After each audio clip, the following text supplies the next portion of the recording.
All right, Ecclesiastes chapter 3, verse 1. To everything there is a season and a time to every purpose under the heaven.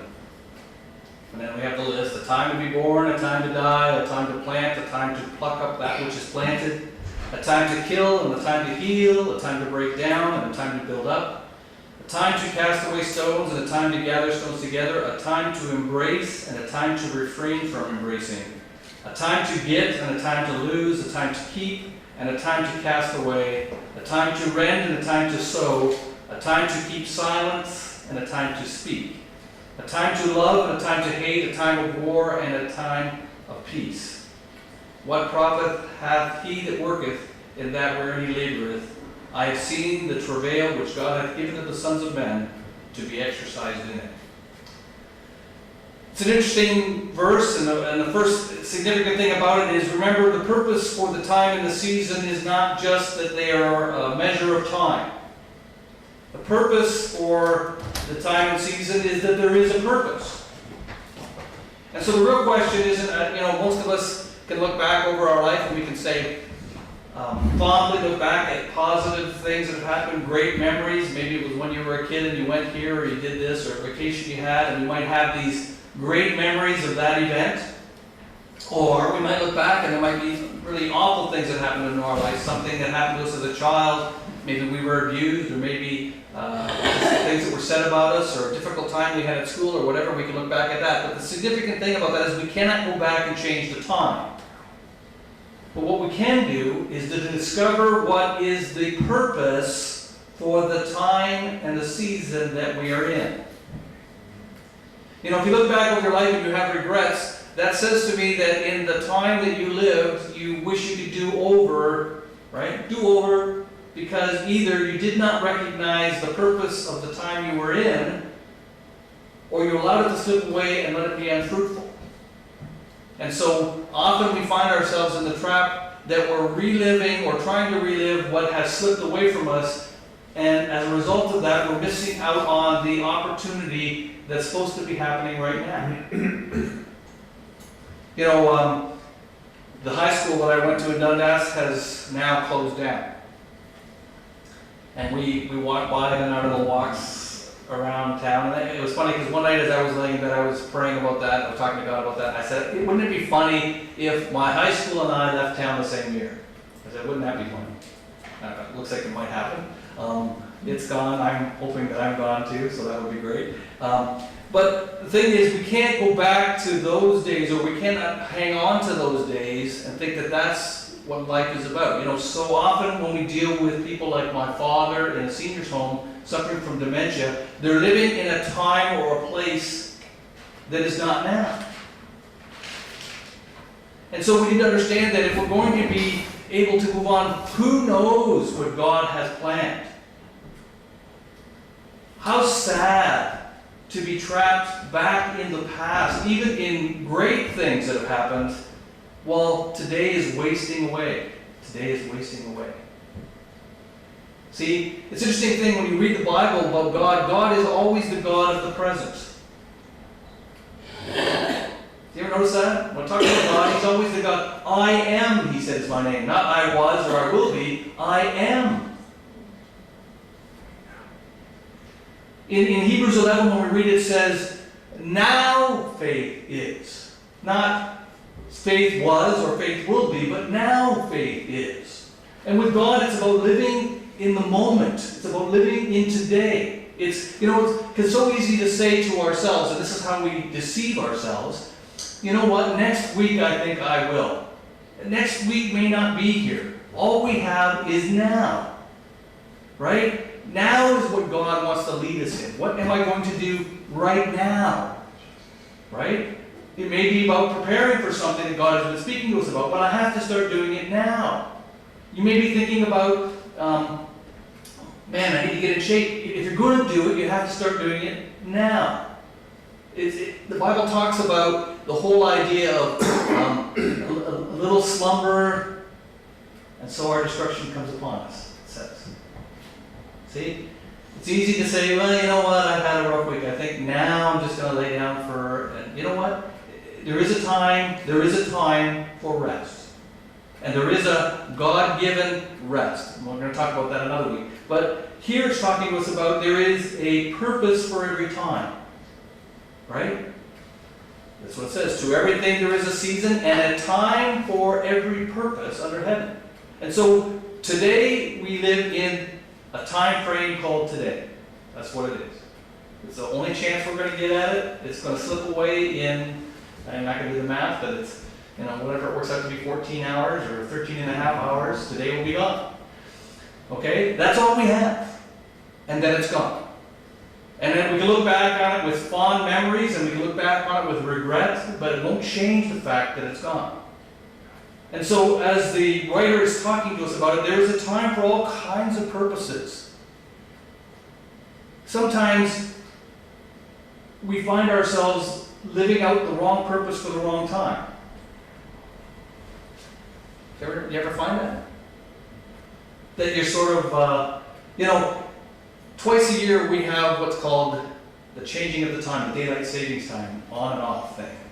And if you don't change your watch, and we're here on time for the service, what happens? Either you're here an hour early, or you're here an hour late. But you're not in sync with what's the reality of time.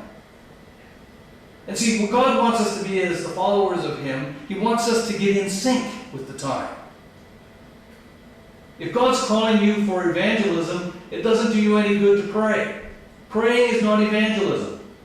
Praying is praying. Now, I'm not trying to tell you shouldn't pray when you're doing evangelism. Don't try to overread into it. But what I'm saying is, if God is speaking to you, and He often will prompt you, why don't you go to Canadian Tire? I don't know if God speaks to you that way, He speaks to me that way. He'll say, there's some things you were looking at there, why don't you go to Canadian Tire? And almost invariably I'll be in there and I'll hear from the next aisle over, hey, is that you, Tim? We have to be where God wants us to be. And God will prompt us and God will lead us. He'll lead you as you go for your walk. He'll lead you so that when you're going for your prayer time, it's when you should be doing that, not when, so often when God wants to do something, all of a sudden prayer becomes fascinating. You ever notice that? When God wants you to do work, prayer becomes the thing. I go, well, God, I'm very spiritual. I think I'll pray instead of going to work. I think I'll pray instead of having to walk the dog. I think I'll pray instead of exercising. Because praying, in many ways, seems easier than some of those other things. But we're becoming out of sync with God. There's a time for every purpose. There's a time. That's why we have clocks. I don't know about you, but I usually don't have to have my alarm clock go off anymore because I usually get up at the same time every day. So I get up, I wake up and I turn off my alarm clock. It hasn't gone off yet, but I turn it off so it doesn't go off and wake up everyone else. Right? And we get in sync with those things. And so what God is saying to us is we need to do that. Now in Daniel, I want to read to you from Daniel chapter 2.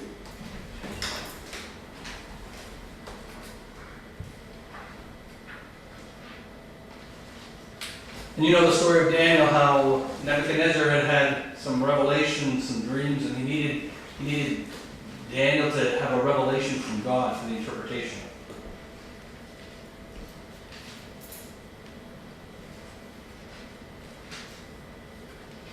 And in Daniel chapter 2, starting at verse 19, it says, "And then was the secret revealed unto Daniel in a night vision, and then Daniel blessed the God of heaven. And Daniel answered and said, Blessed be the name of God forever and ever, for wisdom and might are His.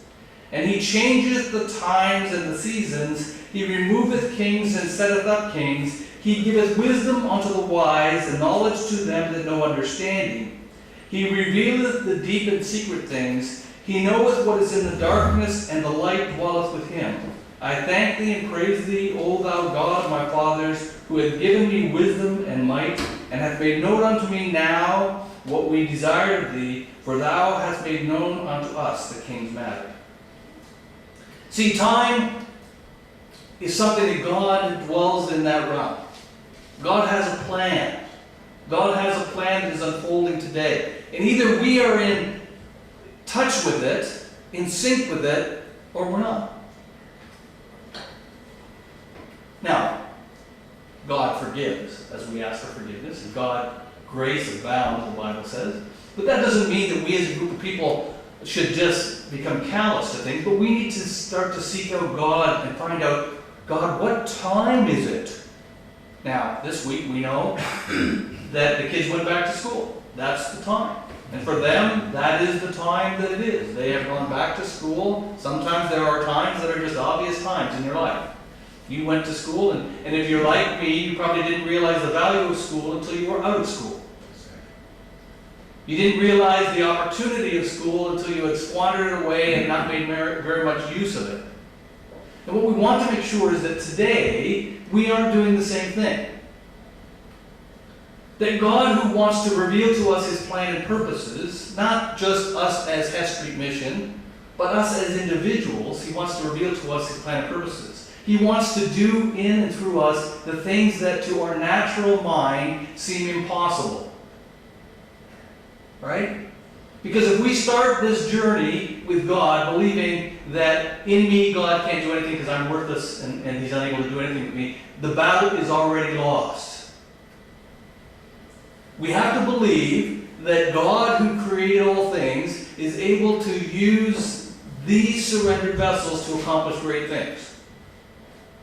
And then we have to say, God revealed to me what is the purpose for the time that I am in right now. See, because most of us are always dreaming about some future day. The danger of the church is we're worried about the hereafter. You don't have to worry about it. It'll get here all on its own. What you have to be concerned about is, am I walking with God and living out what He would have me to do today? If you live for God just for today, you won't have to worry about anything. Because if you live for God today, the things will unfold as time unfolds. As we walk with God and we spend time with God and we trust God today, tomorrow will take care of itself. And all the things that come with tomorrow. So we can have a peace in our heart. In 1 Thessalonians chapter 5 and 1 we read, "But of the times and the seasons, brethren, you have no need that I write unto you, for yourselves know perfectly that the day of the Lord so cometh as a thief in the night. For when they shall say peace and safety, then sudden destruction cometh upon them, as travail upon a woman with child, and they shall not escape. But you, brethren, are not in darkness, that the day should overtake you as a thief. You are the children of light, and the children of the day. We are not of the night, nor of the darkness. Therefore let us not sleep as others do, but let us watch and be sober. For they that sleep, sleep in the night, and they that be drunken are drunken in the night. But let us who are of the day be sober, putting on the breastplate of faith and love, and for a helmet the hope of salvation. For God hath not appointed us to wrath, but to obtain salvation by our Lord Jesus Christ, who died for us, that whether we wake or sleep, we should live together with Him." And that's what it's about, isn't it? That no matter what's going on in the world, as we're walking in God's purpose, we have a confidence that He's with us.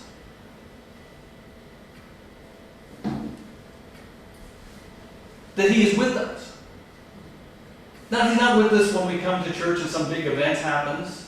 He's not just with us when, supernaturally some miraculous event happens in our life. He's with us all the time.